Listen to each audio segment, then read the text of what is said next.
ကျွန်တော်တို့ဒီတုတ်တန်ချံ423ထဲမှာနှလုံးဒီအသက်ဤအချင်းမဖြစ်တော့ကြောင့်ဒီနှလုံးကိုအထူးသဖြင့်စာရှောက်လို့ပြောတယ်ပေါ့အင်္ဂလိပ်လိုကြည့်မယ်ဆိုရင်လည်း keep your heart with all diligence for out of its spring the issues of life လို့ပြောတယ်ကျွန်တော်တို့နှလုံးသားကိုလုံလောက်ရရှိစွာစာရှောက်ဖို့နဲ့ဘာလို့လဲဆိုရင်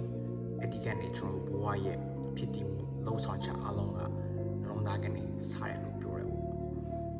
Hebrew လိုနှလုံးသားကိုသူက left လို့ပြောတယ် LEV ကြည့်မယ်ဆိုရင်ခံစားချက်ပဲမဟုတ်ဘူးเนาะဘာတွေတွေးတယ်လဲဆိုတာလည်းပါတယ်အဲကြောင့်မလို့တချို့ translation မှာဆိုရင် be careful how you think your life is shaped by your thoughts ကျွန်တော်ဘာတွေတွေးတယ်လဲဆိုတာကိုယူဆိုင်ဖို့ဘာလို့ဆိုရင်ကျွန်တော်ရဲ့လှုပ်ဆောင်ချက်ကျွန်တော်ဘဝတွေဖြစ်လာမှုအလုံးကအတွေးကနေလာတယ် shape ဖြစ်သွားဆိုတဲ့ဘာကိုပြောထားတယ်ပေါ့အဲကြောင့်မလို့ Jesus ကိုယ်တိုင်ကလည်း Pharisee ကိုမတို့ဒီဘာလို့မကောင်းတဲ့အရာတွေတွေးတော့ကြံစီပြီးတော့မှဘာလို့နှလုံးသားထဲမှာရှိနေရတာလဲဆိုမှ Jesus ကိုယ်တိုင်ပြောခဲ့တာပေါ့ကြည့်မယ်ဆိုရင်ဒီ15ထဲမှာဆိုရင်လေမကောင်းတဲ့ကိလေသာစိတ်တွေဒေါသတွေအလုံးနှလုံးသားကနေစာရလို့ပြောတယ်ဆိုတော့ကျွန်တော်တို့စိတ်တူတဲ့အတွေးစိတ်တူတဲ့ခံစားချက်စိတ်တူတဲ့လှုပ်ဆောင်ချက်ကျွန်တော်တို့ပျော်ရွှင်တဲ့အတွေးပျော်ရွှင်တဲ့ခံစားချက်ပျော်ရွှင်တဲ့လှုပ်ဆောင်ချက်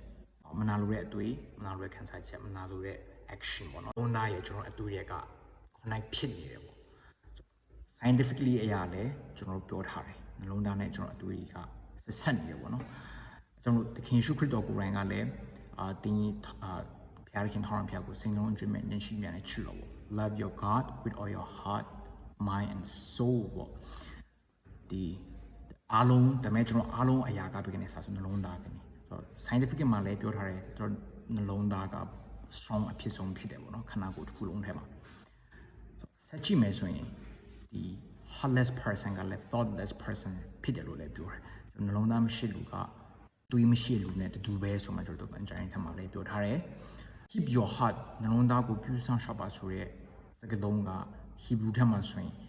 keep watching ဆိုကျွန်တော်နှလုံးသားကျွန်တော်အတွေးတွေကျွန်တော်ခံစားချက်တွေအမြဲတမ်းဆင်ခြင်နေဖို့ဘာတွေတွေးနေလဲကျွန်တော်ဘာတွေခံစားနေလဲဆိုတော့အမြဲတမ်းကျွန်တော်တို့ use ဆိုင်ဖို့ပြောထားတယ်ဘာလို့လဲဆိုရင်ကျွန်တော်အတွေးကျွန်တော်နှလုံးသားကကျွန်တော် action ကိုဖြစ်စေတယ်ဆိုတော့ကျန်းစာထဲမှာလည်း right renew our mind ပေါ့ကျွန်တော်အတွေးတွေကိုတစ်တစ်ဖက်အမြဲတမ်းပြင်ဆင်ရမယ်ကျွန်တော်အတွေးတွေကိုအမြဲတမ်း captive လုပ်ထားရမယ်လို့ပြောတယ်ကျွန်တော်အတွေးတွေကိုကျွန်တော်နှုတ်ကပတ်တော်ထဲမှာအမြဲတမ်းဆင်ခြင်ရမယ် meditate လုပ်ထားရမယ် right ကျွန်တော်ဆလန်ကျန်တစ်ထဲမှာလည်းပါတယ်ဆိုတော့အဲ့ဒီဟာကကျွန်တော်တနစ်ကြော်ရှိပေါ့နော်အမြဲတမ်းကျွန်တော် peaceful ပေးတယ်ကျွန်တော်